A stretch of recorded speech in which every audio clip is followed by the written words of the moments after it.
A battle is brewing over state school aid. Long Island educators say they were shortchanged in the governor's proposed budget. They say it's because of a flawed formula that leaves the island in alert. News 12 Long Island's Doug Geed has the story.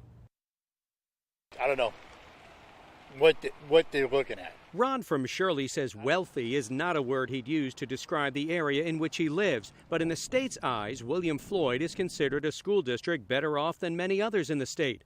Long Island education officials say because of that, the state's complicated school aid formula has traditionally shortchanged Nassau and Suffolk. Basically, it didn't factor in regional costs to the extent that it should have.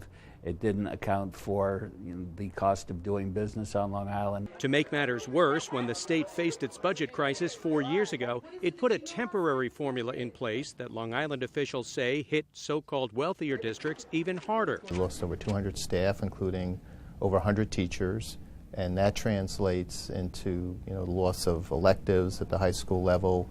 Our elementary instrumental music program we lost. Education aid is one of the biggest budget battles in Albany every year. Lawmakers from suburban areas like Long Island go head-to-head with legislators from New York City fighting for every precious penny for their school district. I think it's going to be a very contentious year. Everything we can do to drive money to districts, that is the single most effective thing that we can do. Officials in the Cuomo administration say the school aid formula is aimed at getting the most aid to the districts with the highest needs.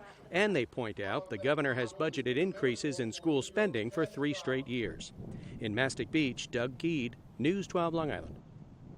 Cuomo officials say the governor is proposing an overall $74 million increase in aid to school districts on Long Island.